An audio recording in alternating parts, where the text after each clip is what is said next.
Which term best defines the word handle as it is used in the last paragraph of the passage? Let's begin by taking a look at the context in which handle is used in the text. We see it in the third paragraph, where it tells us that flight attendants are taught a set of de-escalation techniques to handle difficult passengers. Based on this context, we can see that handle here means to deal with the difficult passengers, or keep them under control.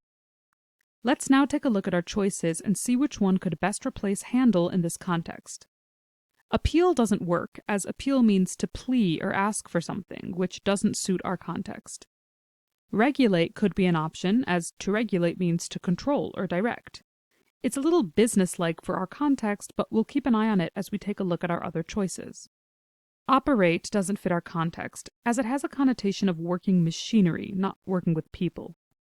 Manage perfectly fits our context, even better than regulate, as manage carries with it the connotation of keeping things under control, a similarity it shares with handle. Based on this, we can mark D, manage, as our final answer.